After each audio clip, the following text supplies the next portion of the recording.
Someday, the high and the mighty will fall.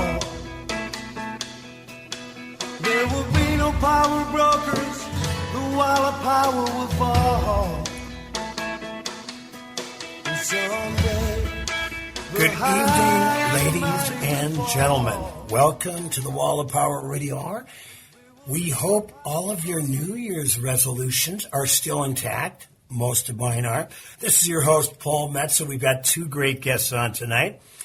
A couple of musicians and singer-songwriters. First up is an old buddy of mine, Doug Collins. He's going to be playing at the Turf Club on Friday, January 21st at 7 p.m., along with St. Dominic's Trio and my good buddy, now located in northern Minnesota, Mr. Rich Madsen.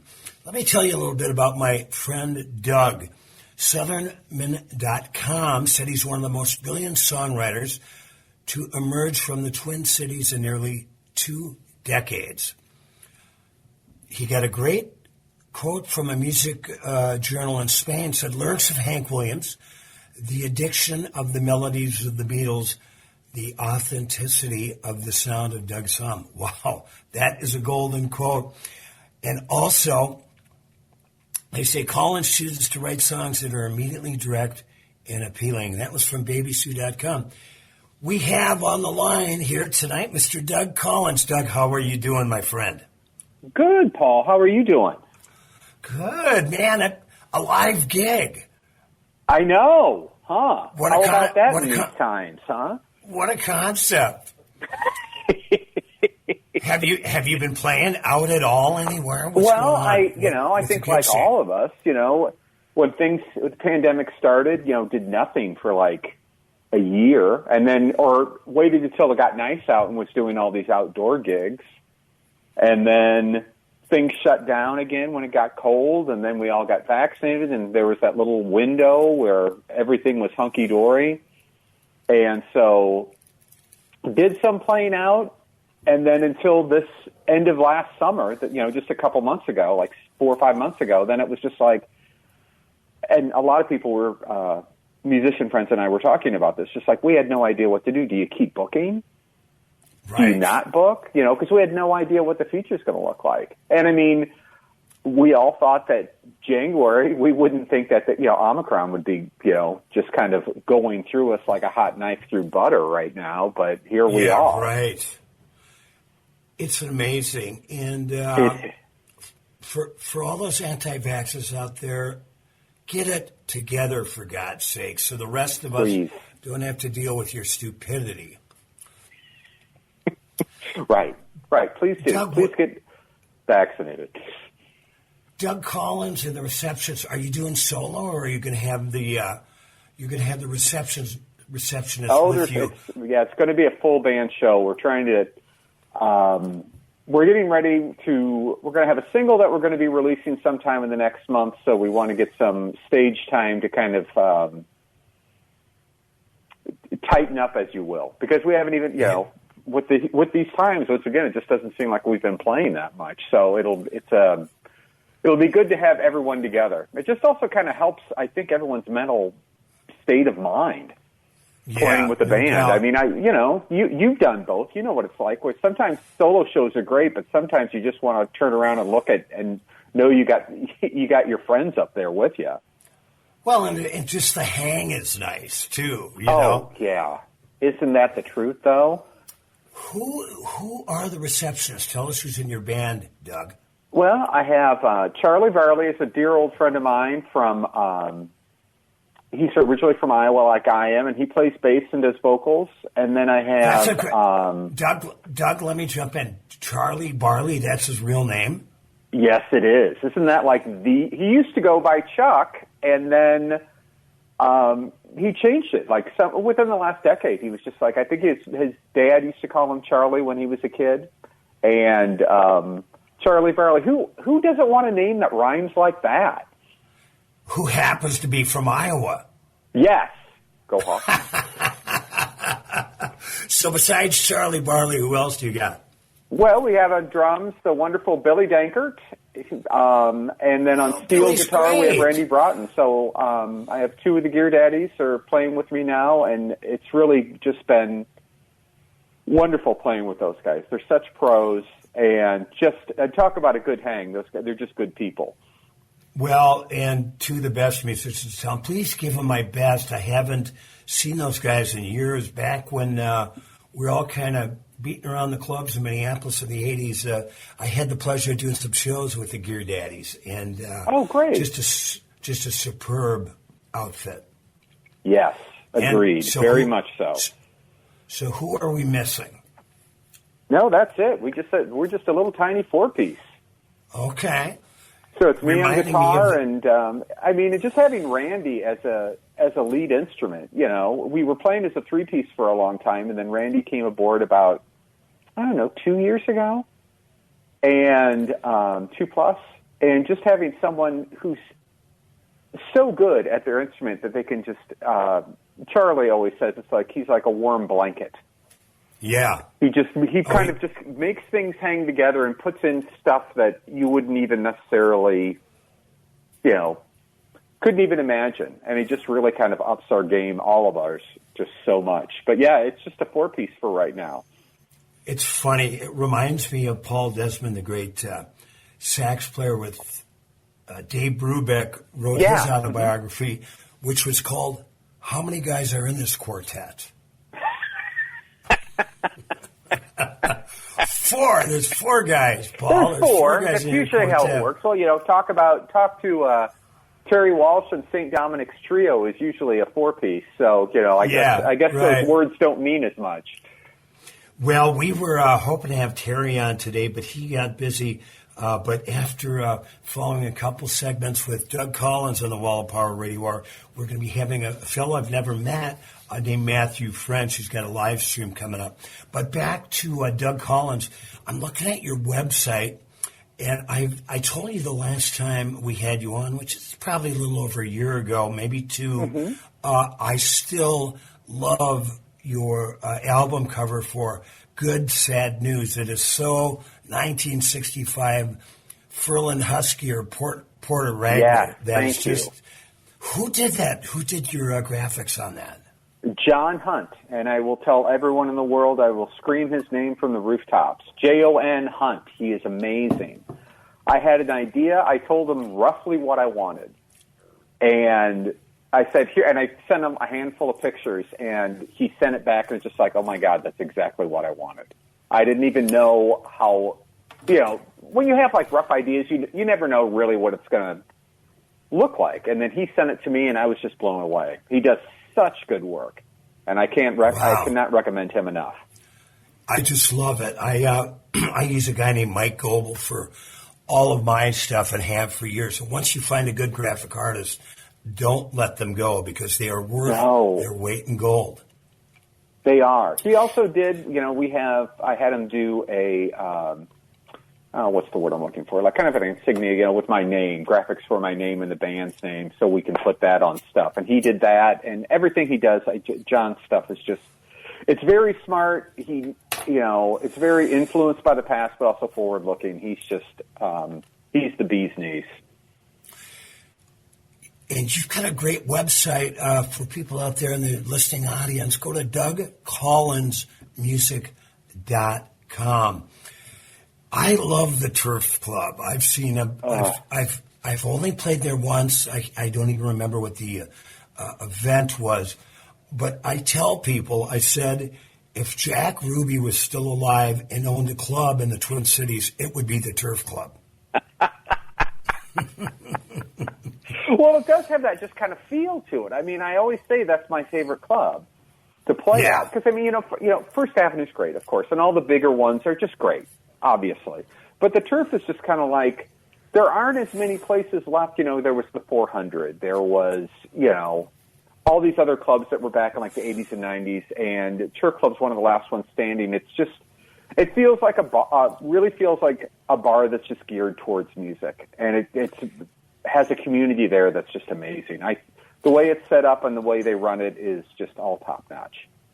It reminds me of the Continental Club in Austin, Texas. I don't know if you've ever played there. I've heard of that, yeah. Yeah. It's like Johnny Cash played there in 1954, and it's still going strong. It's had great house gigs by, I think, James McMurtry until the shutdown was playing there weekly. Junior Brown, just Tony Price. All the best musicians in Austin, Texas, have played the Continental. Let's listen to this new song. Tell us a little bit about the song we're going to listen to, Doug Collins, called Conversations with My Heart. Yeah, Conversation with My Heart. Yeah, this is from the last record, and this was kind of our single when we released it back then. We're working on new stuff right now, but this is one that we really... It's one of those ones, it kind of came out of nowhere, and I can't even really remember how I wrote it or the circumstances, but it's one of those ones where I had an idea of, getting mad at being attracted to people when I didn't want to be attracted to people. And that usually gets one in trouble, just like, why am I doing this? So this is just about, it was pretty straightforward. It's kind of a conversation with my heart about, like, why you doing me this way? Let's listen to Conversations with My Heart by my guest, Doug Collins. We'll have Doug on for one more set on the Wall of Power Radio Hour, so stay tuned. I gotta have a conversation with my heart. Lately it's been doing things that are tearing me apart. It keeps doing things on its own, and I'd rather be left alone. I gotta have a conversation with my heart. When I'm walking down the street and someone smiles at me.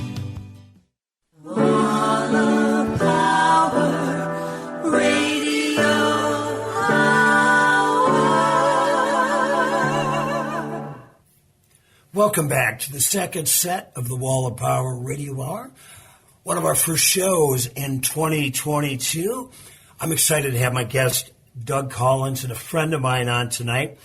Doug, I want to thank you personally. You, over the years, have always offered to, when I've done all my benefits for homeless doggies and humane shelters, you've offered several times and have played at several of them. So I want to thank you for that. I really appreciate it. Oh, well, you're welcome, really. Paul, the stuff that you do is so great. And to be able to help out in, whatever way, and, musicians, there's one way that we can help out. So I'm very happy and honored to do that. So thank you. It's one of the things I love about my musician friends and musicians in general. They're always, I call them first responders. If there's a tragedy, you might have the cops and then the fire department and then the ambulance, but then they call on the musicians to help clean up, to raise some money for whatever the tragedy was, and as if most importantly, to lift spirits. Insurance agents don't do that. Lawyers don't do that.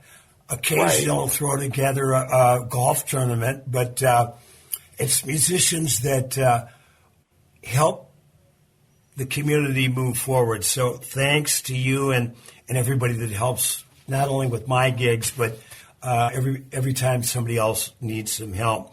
So, Doug, when did you start playing professionally? I'm trying to even think. I had done some gigs down in Iowa when I was, a teen, teens, early 20s. So this has got to be in the, mid 80s. And then really I had moved around the country, ended up moving up here to the Twin Cities and played for a while. And then my then wife got pregnant and my son was around. So I felt like I couldn't do as much as I could music-wise with a wee one at home. So I ended up taking what was going to be a short break, ended up being about 20 years. So, and then I just came back and started doing it again. It's so weird because, I mean, it's the whole bicycle thing. You know, you think about it, you know, and then all of a sudden you start doing it. It's just like, you know, I should have been doing this the whole time, and it didn't, you know. You get distracted by life sometimes, and not in a good way. Now, two questions, Doug Collins. Where are you from in Iowa, and why the Twin Cities, and why did you end up here? Okay, I'm from outside of Davenport, Iowa, a little town called Eldridge, which is about 10 miles north of Davenport, one of the Quad Cities. Woo. And Bix, if you mind me jumping in, thank you very much. Bix Beiderbecke's hometown. Oh yes, he is one of the things. They have the Bix. They have a big race every year. They used to always have a big. I don't know if they used to call it Bix Lives, and they would have, you know, traditional trad jazz bands played down there for like a whole weekend. And he's Bix Beiderbecke. He's amazing.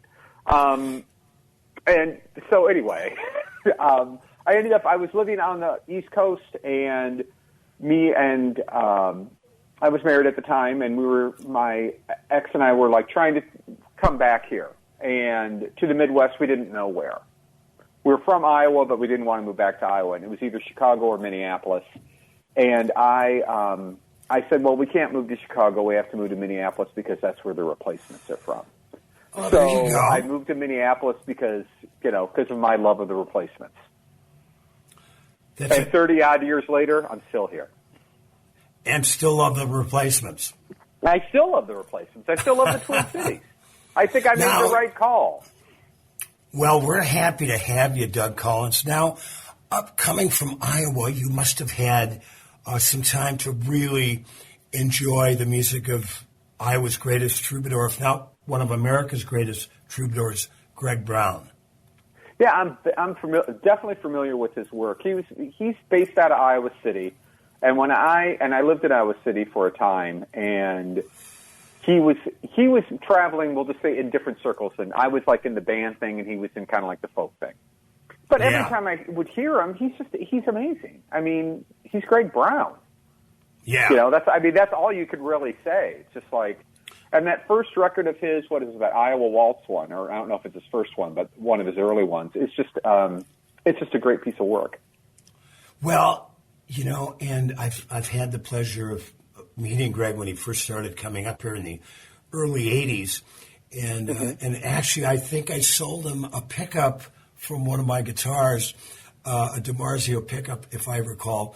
But I've, you know, followed Greg's career ever since, and he's got this beautiful cross between John Prine meets Van Morrison. Yeah. That's a great way to put it. Mm-hmm. Yeah.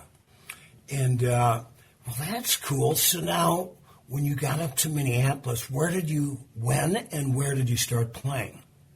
Where did I start playing? I'm trying to even think. You know, we would just do, you know, you do the new band night at 7th Street.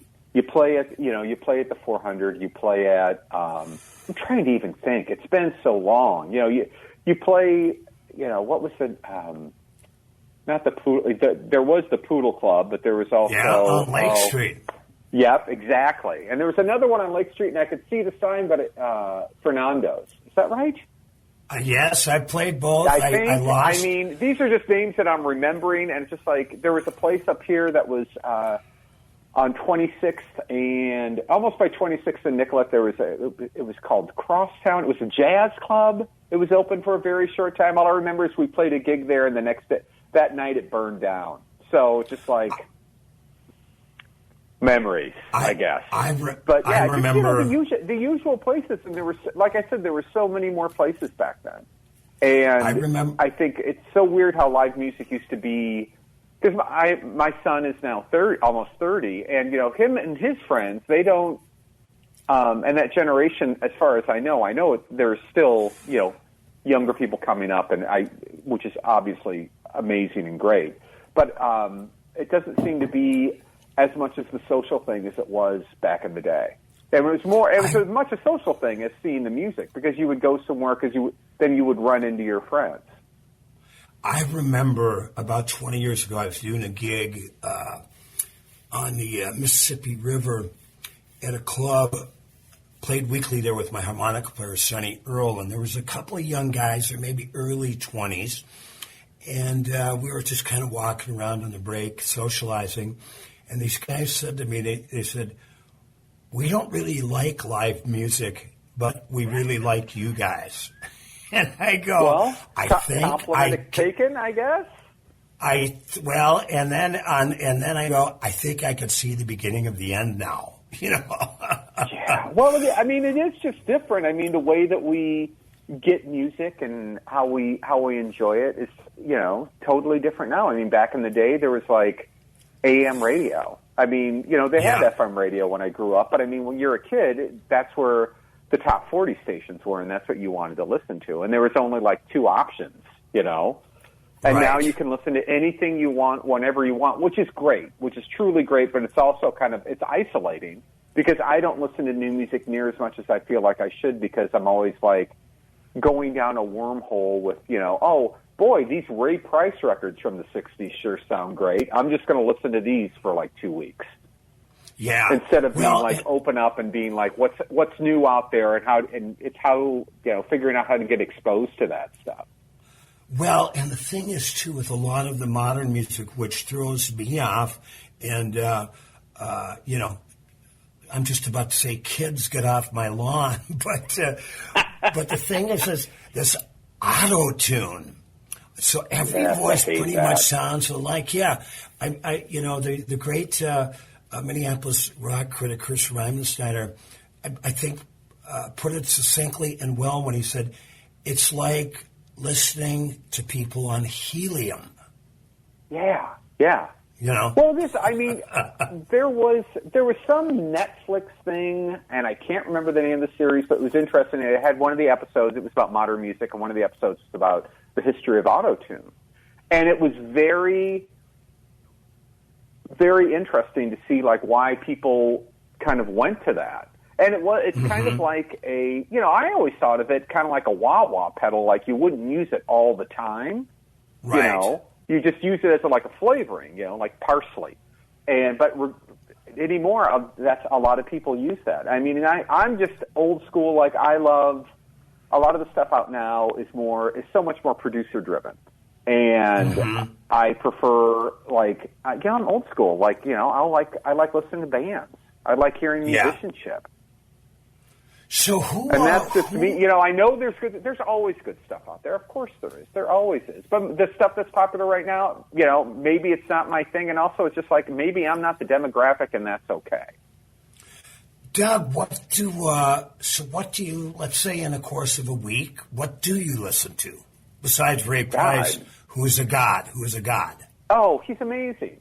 It just really depends. I mean, I think like everyone in America who watched, that Get Back special, I went back and listened to just a bunch of Beatles, pardon my language, and and then it's a lot of that kind of music, a lot of Beatles, a lot of '60s stuff, a lot of like classic country, like going into '70s and '80s and even into the '90s, because I feel like that's kind of where songwriting was still like the old thing, tell a story, three chords and the truth kind of thing.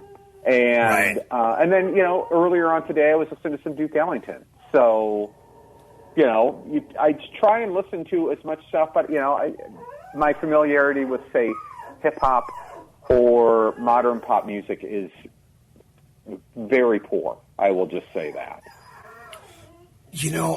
Watching that Get Back documentary on the Beatles on Disney Plus, what really knocked me out. Okay, we're talking about autotune and all those things in the studio that you can use to sweeten the sound. If you hear my dog in the background, he's not being tortured. He's watching dogs walk in front of the house. Blue, calm down a little bit. Okay, I'm on the radio here, dude. But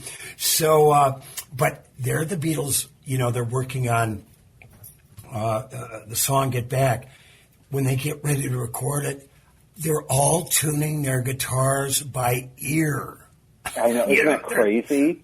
They're not even using, I don't even know if there was a version of a tuners back then, but they just all tuned up to each other and boom, they played, and that's the song that we've been listening to for the last 50 years.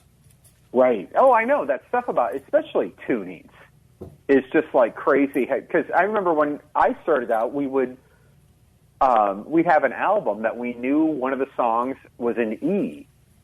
And so we would start and we would just leave it and then lift up it and try and tune exactly to that note. There's a song by Neil Young called Don't Be Denied off Time Fades Away. I'm not a big fan of the song, but it was great because the first chord was this E, that kind of low E that kind of rang out, and we would just tune to that and then go from there. And now, of course, we have our snarks and everything, so it's so much more easy. But back then, it was just like, we'll try that. You know, it's funny. I got in a little Facebook to and fro with Eric Amble, great producer and musician from the East Coast, and we were talking about snark tuners that you just, for those of you that don't know, you just clip it on the end of your headstock in your guitar, and it helps you tune up. And he would never use it. And I said, Eric, you're adding a foot pedal and 2 more chords to the operation here. I said, I'm getting older. I just want to strip down and make it as easy as possible. Right. I'm a snark. Yeah, I mean, those snarks are like, it's a lifesaver. I mean, it takes like 2 seconds now. You know, yeah. And you don't have to hear, and it's also like having the foot pedal, the tuning pedal, where you don't have to hear it. You don't have to do that thing of like do the harmonics from the E to the A, so we can try and tune to those tones like that. I wish I would have had one in the 70s when occasionally we would take the stage under the influence of a psychedelic, and where your guitar would turn into a rubber band. It was hard enough holding it, much less tuning it. See, the one thing is, as long as we're talking tunings, the upside of this modern day now is YouTube, and we all go down those rabbit holes on YouTube. And last night, I spent 45 minutes just Googling David Crosby guitar tunings. And, oh, my God. How was phenomenal. That? Oh, it was a lot of fun. I mean, because that guy can do... he does these weird, like, C-sharp tunings, and it's like him and Joni Mitchell, where it's just like, I love Joni Mitchell. And I also have a huge love for the Craws as well. But they're they're one of those people, though, that I can't, a lot of people that we love and respect, we try and figure out how they do it, because that'll influence us, and we're fans. And I can't touch any of their stuff. It's so... different. Well, I steal from everybody, so what makes me different than you, Doug Collins. Doug, you've got a show coming up. We're going to mention it again Friday, January 21st at 7 p.m., featuring Doug Collins, the receptionist, St. Dominic's Trio, featuring the phenomenal Terry Walsh, and the great Rich Mattson, true Minnesota North Star, which is also the name of his band. We're going to listen to a song of yours called My Friends. Tell us a little bit about it. It's very straightforward. I mean, I was saying before that sometimes you can't remember when you write a song. It just kind of comes to you, and then all of a sudden it's there. And this one was, I was on the road, and I'd been going through some hard times, and I was just very, very grateful for the people in my life. And I thought of the line, let me tell you something about my friends, and I was just like, well, I can work with this. And and it's really a song of gratitude, because it's more, it has a lot to do with, like, Jim Walsh would have would throw a hootenanny weekly, the Mad Ripple Hootenanny, and I was going to that a lot, and it was so much about that. It was about the support from the audience. It was about the support from the musicians. It was just celebrating the community, because I do feel that stuff is very special, and scenes like that don't last forever. And so it was just kind of like marking that. Well, and that is a great, I think one thing, I might be making a huge assumption, but I don't think I am when I say the one thing the pandemic has taught us all, especially with all that time we spent in solitary, is the importance of friends. Yes. Yes. Doug Collins, I consider you a friend. Have a great gig. Say hi to all my buddies. I sure will, Paul. Thanks so much for having me on. You're welcome, and Happy New Year, my friend. Happy New Year to you, too. You take care. Yeah, you too, brother. Bye-bye. Bye. Can I tell you something about my friends? Can I tell you something about my friends? Pick me up when I wanted to give in. Can I tell you something about my friends? Well, I was down. Lord, I was laid out on the floor. But guess what? Held me up. Got me going right on through that door. Can I tell you something about my friends? Can I tell you something about my friends? Pick me up when I wanted to give in. Can I tell you something about my friends?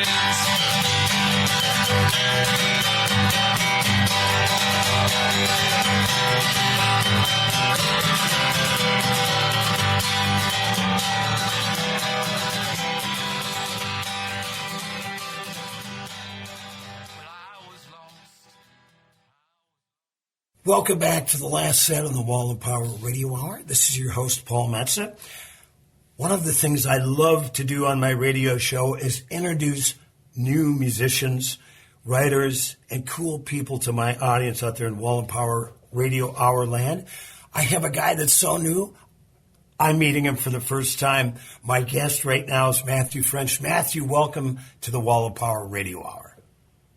Thanks so much for having me, Paul. Now, Matthew, when did you start getting into writing songs and playing music? It was within the last 10 years or so, correct? Well, I have been playing music since I was about 16. And I'm 43 now.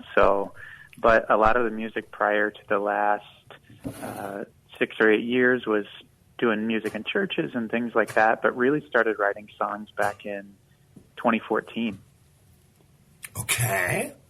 So are you still a practicing pastor? I am not currently, no.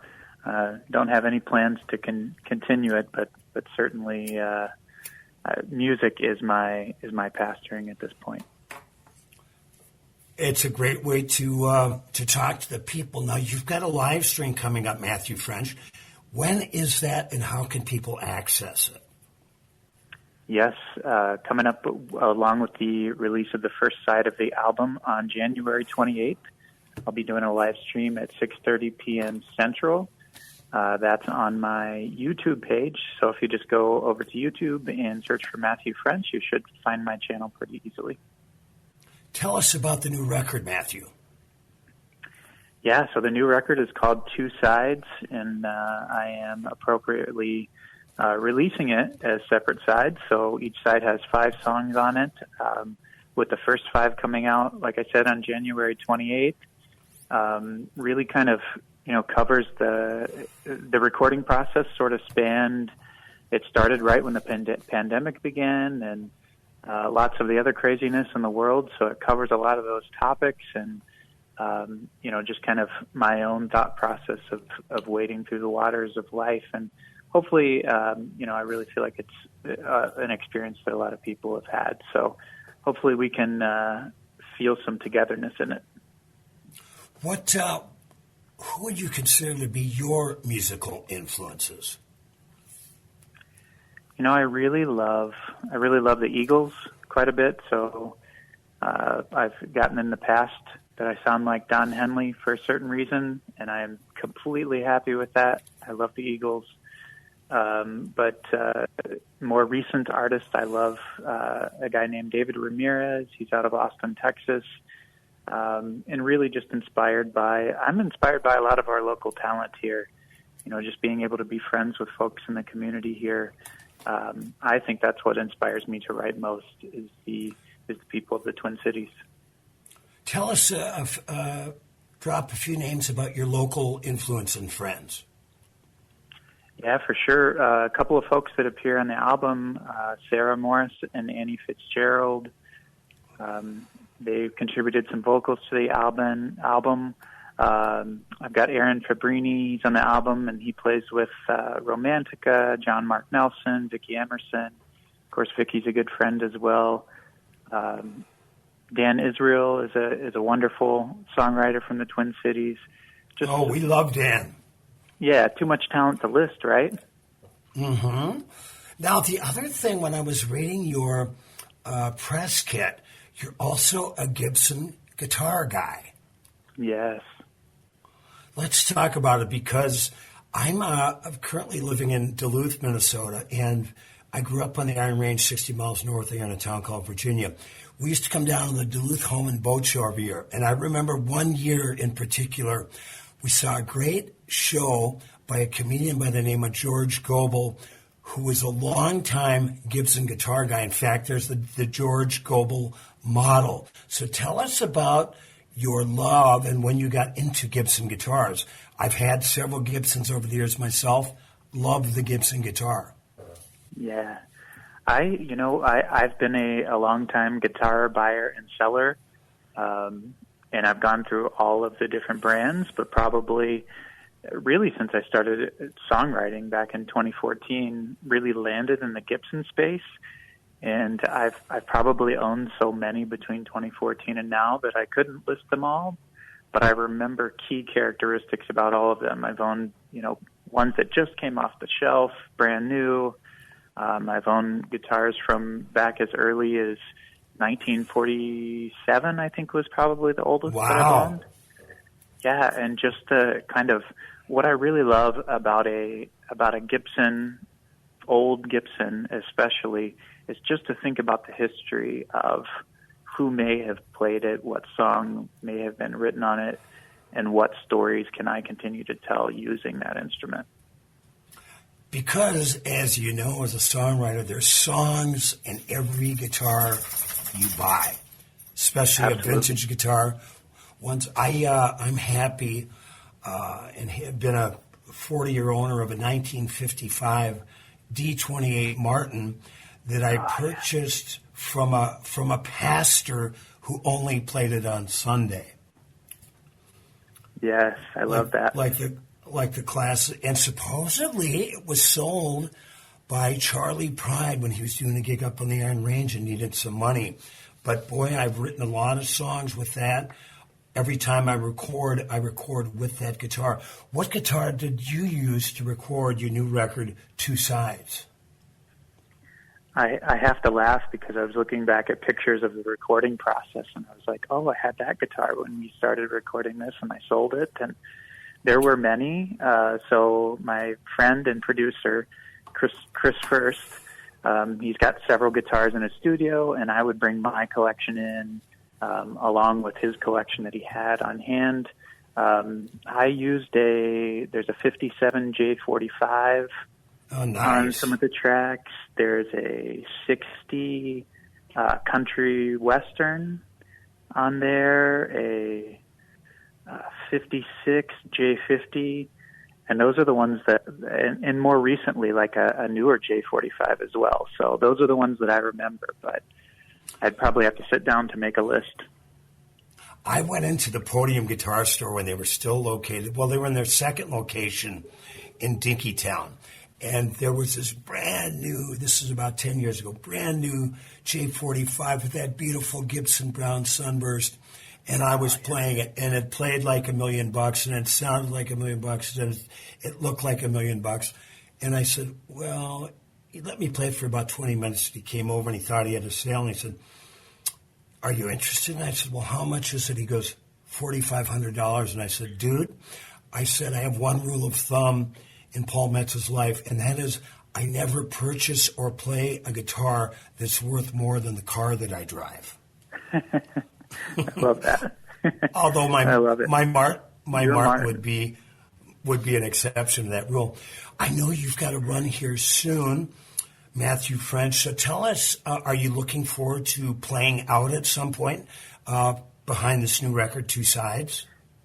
Absolutely, yeah. I feel like last summer, when things were kind of opening up a little bit more, I was busier than ever during the summer months, and then of course, as the winter set in, and of course now folks are being a little bit more careful, and but I really look forward to playing these songs. It's been a while since I've been able to get a full band out, so I look forward to getting out in front of people, and really, that's the best thing about music is connecting with people. So I look forward to doing that face to face.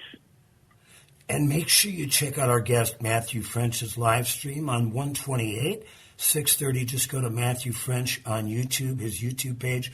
I've got to ask you one more question before I let you go, Matthew. What's the one guitar that got away?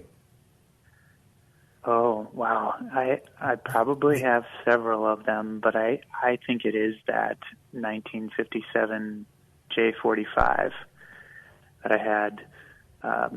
There's something about the 50s Gibsons that really speak to me. I think it's the shape of the neck. You know this as a guitar player. There's certain, you can feel something different about the guitar, like it fits you in a perfect way, and that one did for me. And I probably just on a whim said, oh, I want to try something else. So that's the one that got away. Well, we all make mistakes. I have an ES330 that I had that played like $1 million, and I needed some money to make a move, and I traded it in for $200. It was the finest rhythm electric guitar I ever played. So I feel your pain, dude. Matthew French, thank you so much for spending time. I look forward to meeting you in person soon. Me too. Thanks so much, Paul. All right, we're going to listen to Matthew French's tune Someday on the Wall of Power Radio Hour. Some days you get that feeling. Some days can feel so numb. Take off your hat and wonder where the rabbit's gone. Some days it's all right there. Some days it's all but gone. Lie awake and wonder what you're here for. From the top of the world to the valley down below, you better believe you were loved.